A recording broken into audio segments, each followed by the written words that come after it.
Tila mangangailangan ng matinding depensa ang grupo ni Coach Tim Cone sakaling makaharap ang bansang Jordan sa Asian Qualifiers ng World Cup. Base yan sa inilabas na report. At si Remy Martin muling ibinahagi ang kahandaang makabilang sa hanay ng Gilas Pilipinas. Maging ito man ay sa pamamagitan ng naturalization at pagiging lokal.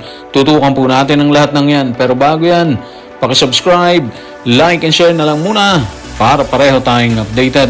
Base sa inilabas na stats, kakailanganin ng grupo ni Coach Tim Cone ng matinding depensa para trangkuhan ang grupo ng Jordan sa nakatakda nilang bakbakan sa MOA Arena ngayong Agosto para sa pagpapatuloy ng inaabangang FIBA World Cup Asian Qualifiers. Bukod sa panibagong coach ng nasabing koponan, matitikas din ang mga player na kabilang sa kanilang hanay. Yan ang laman ng report ni Dadin Quinito Henson sa kanyang column sa Philstar. Ang mga pangunahing player ng Jordan ay ang 6'4 na naturalized player na si Jalen Harris, ang 6'2.5 na point guard na si Freddie Ibrahim at ang 7' na sentro na si Ahmad Dwayri. Sa 6 na laro ng FIBA World Cup Asian Qualifiers, nag-average si Harris ng 27 points, 4.2 rebounds at 2.7 assists, habang meron siyang 45.3% shooting mula sa 3. Si Dwayri naman nag-average ng 12.2 points, 7.8 rebounds at 2.5 assists, habang si Ibrahim may numero na 11.2 points, 5.2 rebounds at 5.2 assists. So malinaw sa inilabas na stats mga ka-playoffs kung bakit delikado yung Jordan, di ba? Si Jalen Harris ang pangunahing banta sa scoring. May average na 27 puntos kada laro at napakataas na 45.3 mula sa 3-point range. Ibig sabihin yan mga ka-playoffs, hindi pwedeng basta bigyan ng space kasi nga kaya niyang parusahan ang Gilas mula sa labas. Samantala si Dwayri ang magiging malaking problema sa loob dahil sa kanyang 7-foot frame, habang si Freddie Ibrahim naman ang nag-a-average ng 5.8 assists at maaaring maging utak ng opensa ng Jordan. Mas magiging komplikado pa yan dahil bago yung coach nila na si Louis Gill. Bilang isang coach na kilala sa defensive approach at may international experience, posibleng hindi natin agad makita ang saktong sistema nila.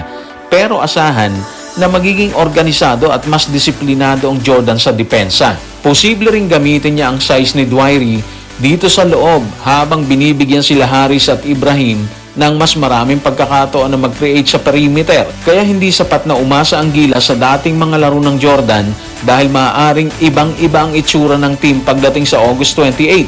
At dito nagiging malaking concern ng Gilas mga ka-playoffs.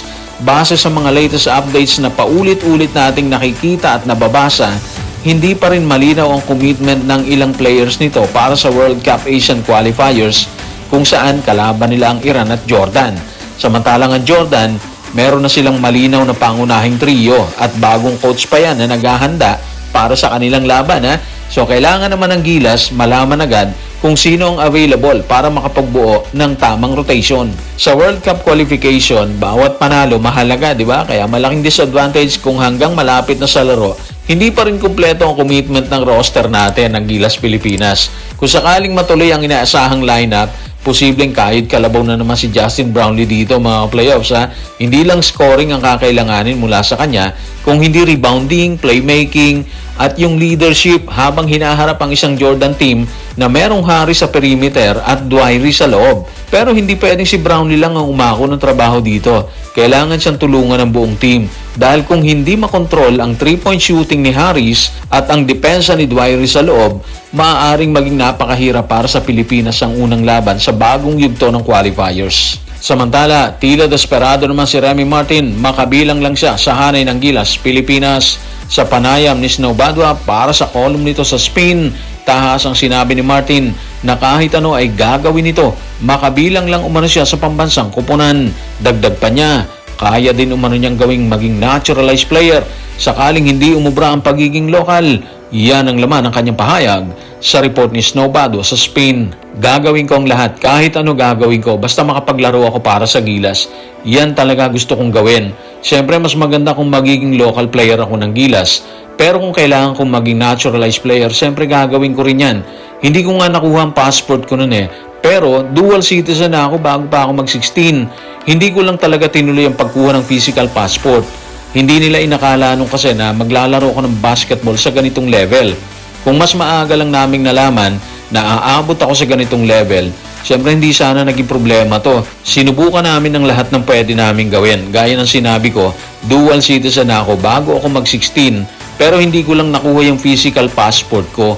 At yun talaga yung problema. Alam nyo yung pinaka-importante sa sinabi ni Remy Martin, hindi lang sa gusto niyang makapaglaro sa Gilas. Kung hindi, handa siyang gawin ang paraan para maging eligible. Local man siya or naturalized player, di ba? Para sa isang national team, malaking bagay yun dahil hindi mo kailangan kumbinsihin ng player na gusto niyang magsuot ng jersey ng Pilipinas.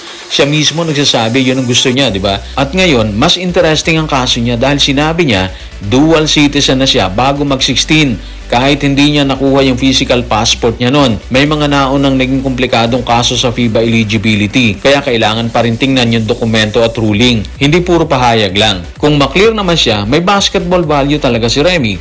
Hindi lang siya pangalan na may US college background, may championship experience siya sa NCAA at sanay sa mataas na antas ng competition. Sa Gilas, pwede siyang maging dagdag na option sa guard rotation, di ba? Lalo na sa scoring at ball handling. Hindi ibig sabihin na automatic siyang magiging star or starter. Pero sa World Cup Asian Qualifiers or sa FIBA Tournament, bawat panalo mahalaga yan. Magandang magkaroon ng isa pang guard na may international level experience at kayang gumawa ng sarili niyang tira. So para naman sa SBP, tingin natin may dahilan para seryosohin nila ang pahayag ni Remy Martin. Hindi naman siya humihingi ng automatic roster spot eh. Ang hinihingi niya, pagkakataong maklear at mapatunayan kung pwede siyang maging bahagi ng Gilas Pilipinas. At may precedent na rin na kapag may eligibility issue, pwedeng subukan at ipaglaban ng kaso sa tamang proseso, gaya na nangyari kay Kentin Millora Brown na na-reclassify bilang local matapos ang appeal. Kaya kung ako tatanungin dito, hindi dapat palampasin ng SBP ang pagkakataong ito nang hindi man lang sinisilip ng mabuti. Kung papayagan ng FIBA na maging local si Remy, malaking bonus yon dahil hindi nito matatabunan ang naturalized spot. Kung hindi naman, sa kapag-aralan kung may legal at sporting sense ang naturalization route. Ang malinaw ngayon mga playoffs, si Remy mismo kumakatok sa pinto ng Gilas at SBP. Trabaho na ngayon ng SBP na tingnan kung may paraan para mabuksan yon.